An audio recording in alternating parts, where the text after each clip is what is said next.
S Arunkumar, Sunny Joseph ചോദിക്കുന്ന ചോദ്യം പ്രസക്തമല്ലേ? രാത്രി 9:15 കാര്യവട്ടം പോലെ ഒരു ക്യാമ്പസ്, അർദ്ധരാത്രിയിൽ തന്നെ ഉണർന്നിരിക്കുന്ന ഒരു ക്യാമ്പസിലേക്ക് പുറത്തുനിന്ന് സുഹൃത്തുമായി സഞ്ജോസ് ഒരു ബൈക്കിലെത്തിയാൽ ഇങ്ങനെയാണോ ക്യാമ്പസിലെ SFI പ്രവർത്തകർ ട്രീറ്റ് ചെയ്യേണ്ടത്? അതിന് ശിക്ഷ വിധിക്കാൻ ഈ SFI പ്രവർത്തകർ ആരാണ്? അല്ല, താങ്കൾ ആദ്യം ചോദിച്ച ചോദ്യത്തിന് അതിൽ ഉത്തരമുണ്ട്. താങ്കൾ ചോദിച്ചല്ലോ, സെക്യൂരിറ്റി ക്യാബിൻ കടന്നിട്ടാണോ ഈ ബൈക്ക് പോയതെന്നൊക്കെ താങ്കൾ ചോദിച്ചു. ഏതെങ്കിലും ഡ്രോപ്പ് ചെയ്യാനാണെങ്കിൽ ആ ക്യാമ്പസുമായിട്ട് ഒരു ബന്ധമില്ലാത്ത കുട്ടിയുടെ ബൈക്ക് ഹയർ ചെയ്തുകൊണ്ട് വരാം. ആ സെക്യൂരിറ്റി ക്യാബിന്റെ അവിടെ ഇറക്കി വിട്ടു കഴിഞ്ഞാൽ പ്രശ്നം തീരാവുന്നേ ഉള്ളൂ. ആ സെക്യൂരിറ്റി ക്യാബിൻ കഴിഞ്ഞ് സെക്യൂരിറ്റി ക്യാബിനിൽ യാതൊരു തരത്തിലും ഒരു അനുവാദം മേടിക്കാതെ ഉള്ളിലേക്ക് പോകുന്നു. ആ ക്യാമ്പസിന്റെ ഉള്ളിലേക്ക് ചെന്ന് ഏറ്റവും അകത്ത് ചെല്ലുമ്പോൾ മറ്റു കുട്ടികൾ ചോദിക്കുന്നു, ഇത് ആരാണെന്ന് ചോദിക്കുന്നു. അത്തരത്തിലൊരു സാഹചര്യം ഉണ്ടാകുന്നു. നിങ്ങൾ എത്ര ന്യായീകരിക്കാൻ ശ്രമിച്ചാൽ, ഇപ്പൊ 9:15 എന്നുള്ള സമയം പറയുന്നത് ഇപ്പൊ ഈ ചർച്ചയിൽ പങ്കെടുക്കുന്ന സാൻജോസ് ആണ്. ഞാൻ മനസ്സിലാക്കുന്നത് ഇതിൽ 5 FIR ഉണ്ട്. ആ FIRലെല്ലാം സമയം ചൂണ്ടിക്കാണിച്ചിരിക്കുന്നത് 11 മണിക്ക് ശേഷമാണ്. ചില സംഭവങ്ങൾ വളരെ പുലർച്ചെയാണ്. അത്തരത്തിലുള്ള സംഭവമാണ് ക്യാമ്പസിൽ ഉത്തരവാദിത്തപ്പെട്ട ചില ആളുകൾ രാത്രി 10 മണി കഴിഞ്ഞ് 20 മിനിറ്റ്. അപ്പൊ 9:15 അല്ലല്ലോ. ഒരു സെക്കൻഡ്, ബഹുമാനപ്പെട്ട സണ്ണി ജോസഫ് തന്നെ 9:15 പ്രതീതി പറയുന്നത്.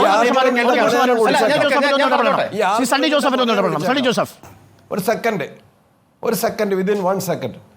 ഈ 10:15 ഈ മറ്റേ ഇപ്പൊ ഈ ആക്രമിച്ച കുട്ടികൾ ദേവർ അലൈവ്, ദേവർ ആക്റ്റീവ് അല്ല, അവർ ഉറങ്ങിയിട്ടില്ല, അവർ പഠിക്കായിരുന്നില്ല, അവരിങ്ങനെ കാത്തിരിക്കായിരുന്നു.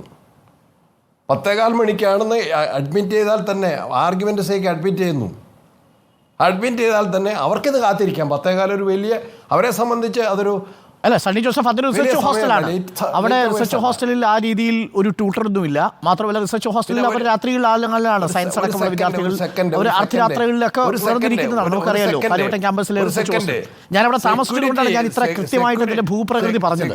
സണ്ണി ജോസഫ്, ആ കാര്യത്തിൽ എനിക്ക് ഈ മർദ്ദിച്ചു എന്ന കാര്യത്തിൽ എനിക്ക് ഒരു തർക്കവുമില്ല കേട്ടോ.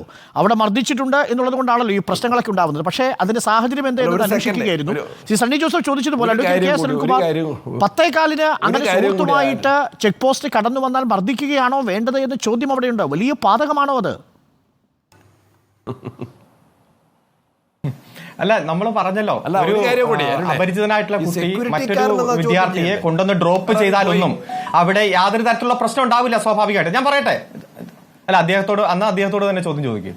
ഇല്ല, താങ്കൾ പറഞ്ഞു കഴിഞ്ഞ ശേഷം പറയാം. അദ്ദേഹം ഇടപെട്ടപ്പോൾ ഞാൻ ഒന്നും പോയതാണ്. ഒരു നിമിഷം വഴങ്ങണം, അങ്ങ് തുടർന്നോളൂ. Advocate K S Arunkumar. അതായത് ഒരു വിദ്യാർത്ഥിയെ മറ്റൊരു വിദ്യാർത്ഥി അവിടെ ആ ക്യാമ്പസുമായിട്ട് ബന്ധമില്ലെങ്കിലും അവിടെ കൊണ്ടുപോയി ഡ്രോപ്പ് ചെയ്തു എന്നുള്ളത് വലിയ പാതകമോ തെറ്റൊന്നുമല്ല. ഇത് ക്യാമ്പസിന്റെ ഫ്രണ്ടിലോ സെക്യൂരിറ്റി ബോക്സിലോ അല്ല ഡ്രോപ്പ് ചെയ്തത്.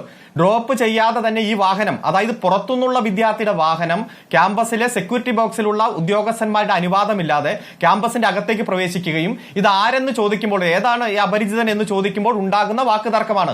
ആ വാക്കുതർക്കത്തിന്റെ ഭാഗമായിട്ടുണ്ടായിട്ടുള്ള ഇൻസിഡന്റ് ആണ് മൊത്തം. അപ്പൊ ഈ സംഭവത്തിന്റെ തുടക്കം എന്ന് പറയുന്നത് ഒരിക്കലും ഒരു ക്യാമ്പസിൽ നടക്കാൻ പറ്റാത്ത സംഭവം KSUവിന്റെ നേതാവ്, പ്രത്യേകിച്ച് 2 MA ഒക്കെ ഉള്ള ഒരുപാട് വർഷം അവിടെ പഠിച്ച് പരിചയമുള്ള ഒരു നേതാവിന്റെ ഭാഗത്തുനിന്നും ഉണ്ടായ പ്രവർത്തനത്തിന്റെ ഭാഗമായിട്ടാണ്. ആ ആദ്യ സംഭവങ്ങൾ മറച്ചു വെച്ചുകൊണ്ട് നിയമസഭയിലടക്കം ഈ വിഷയം അവതരിപ്പിച്ച് വലിയ SFI ക്യാമ്പസുകളിലെല്ലാം കലാപകലുഷിതമായിട്ടുള്ള അന്തരീക്ഷം ഉണ്ടാക്കുകയാണ് എന്ന് വരുത്തുന്ന ഇടപെടലാണ് ബഹുമാനപ്പെട്ട പ്രതിപക്ഷ നേതാവിന്റെ ഭാഗത്തുനിന്നും ഇന്ന് നിയമസഭയിൽ ഉണ്ടായത്. നടപടി അദ്ദേഹത്തിന് കിട്ടിയിട്ടുണ്ട്. ഇങ്ങനെ കലാപകലുഷിതമായി